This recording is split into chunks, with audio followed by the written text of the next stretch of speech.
Captain Sarah Chun stared at the holographic message that flickered before her on the bridge of the Defiant Dawn.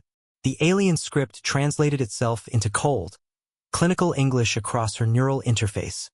Final warning: 2 species designation. Human. Approach to Kepler sector forbidden. Violation will result in immediate termination. The galactic hegemony has spoken. The message had been repeating for the past 72 hours, ever since their exploration fleet had crossed into what the aliens called their territorial boundary. Sarah's jaw tightened as she dismissed the hologram with a gesture. "Status report," she called out to her bridge crew. Lieutenant Commander Yuki Tanaka looked up from her tactical station, her fingers dancing across the quantum interface. Long-range sensors show approximately 200 hegemony vessels forming a blockade around the Kepler 442 system, Captain. Their technology appears to be centuries ahead of ours. "And yet here we are," Sarah murmured, studying the tactical display.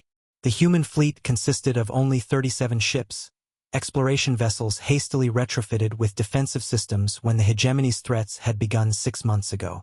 Dr. Marcus Webb, the fleet's xenobiologist, approached her command chair. His weathered face bore the expression of a man who had spent decades studying alien cultures. "Captain, I've been analyzing their communication patterns. The hegemony seems genuinely confused by our response. In their experience, lesser civilizations retreat when faced with superior force." Sarah smiled grimly. "They don't know humans very well, do they?" The first contact with the galactic hegemony had occurred 3 years earlier, when humanity's fastest scout ship had encountered one of their patrol vessels near Alpha Centauri. The initial exchange had been diplomatic enough, until the hegemony learned that humanity was actively expanding beyond their home system. The alien species that comprised the hegemony, the Zephyrians, Korthak, and dozens of others, had built their empire on a simple principle. Weaker species submitted to stronger ones. For millennia, this had worked perfectly. Newly spacefaring civilizations would encounter hegemony forces, recognize their technological superiority, and quickly agree to become client states. Humanity had politely declined. "They're hailing us again," reported Communications Officer Elena Vasquez. "Same message, Captain." "Put me through to the fleet," Sarah ordered. Within seconds, the faces of 36 other ship captains appeared on her screen, men and women from every corner of Earth, united by humanity's stubborn refusal to bow to threats. "Ladies and gentlemen," Sarah began, "we all knew this moment would come. The hegemony has drawn their line in the sand, and they expect us to retreat like frightened children. What do we say to that?" Captain Lu Wei of the Shanghai Rising was the first to respond. "We came here to explore Kepler 442b, and that's exactly what we're going to do." Captain Amara Okafor from the Lagos Dream nodded firmly. "My grandmother survived the Biafran War.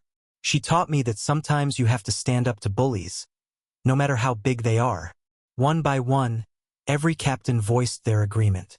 Dr. Webb watched the exchange with fascination.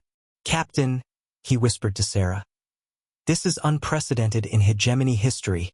They're encountering something they've never seen before. A species that simply refuses to be intimidated." The alien fleet began moving as the human vessels approached the system's outer edge.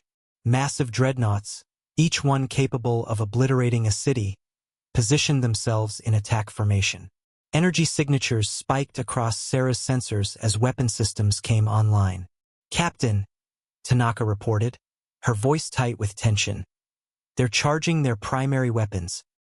We're severely outgunned." Sarah stood up from her command chair, her back straight. "Open a channel to the hegemony flagship." The main screen shimmered, and suddenly she was face to face with Supreme Admiral Vexhara, a towering Zephyrian whose crystalline features gleamed under the bridge lights of his ship, his 4 eyes fixed on her with obvious annoyance. "Human Captain," he said, his voice carrying the weight of absolute authority. "You have heard our warnings. Turn back now, and your species may yet avoid extinction." Sarah folded her arms across her chest. "With all due respect, Admiral, we're just here to explore a potentially habitable planet. We have no intention of threatening your empire." Vexhara's features shifted, the Zephyrian equivalent of a dismissive laugh. Intention is irrelevant. You were ordered to retreat. Your compliance was not a request. It was a command. I see, Sarah replied calmly. And what happens if we refuse? The Admiral's 4 eyes widened slightly. In 3,000 years of hegemony expansion, no species had ever asked that question with such casual defiance. Then you will be destroyed.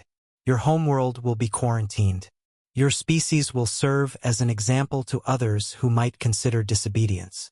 Sarah glanced around her bridge, meeting the determined gazes of her crew. Then she looked back at the screen and smiled. Admiral, I think you're about to learn something important about humanity. We don't negotiate with bullies, and we certainly don't let them tell us where we can and can't go in our own galaxy. She gestured to Vasquez, who cut the transmission. All ships, maintain course and speed, Sarah ordered. Defensive formation, but do not fire unless fired upon. The human fleet continued its approach toward Kepler 442b. On the Hegemony flagship, Supreme Admiral Vexhara stared at his tactical display in bewilderment. In his species' long history of conquest, they had never encountered anything like this, a weaker force that simply ignored overwhelming odds and continued forward. His tactical officer, a nervous Korthak named Thex, approached cautiously. Admiral, their behavior is unprecedented. Our psychological warfare protocols appear to be completely ineffective. Vexhara's crystalline features darkened. He had built his reputation on swift, decisive victories. Lesser species were supposed to crumble at the first display of hegemony might. These humans were rewriting the rules of engagement. As the human fleet passed through the hegemony blockade, something extraordinary happened. The alien ships held their fire. For the first time in millennia, the galactic hegemony hesitated. Sarah Chen's voice echoed across all channels as the Defiant Dawn took point position. This is Captain Sarah Chen of the United Earth Exploration Fleet. We come in peace, but we will not be turned away by threats. The age of humanity among the stars begins today. Behind her, 36 other ships followed, carrying the dreams and determination of an entire species that had never learned how to surrender. The galaxy would never be the same.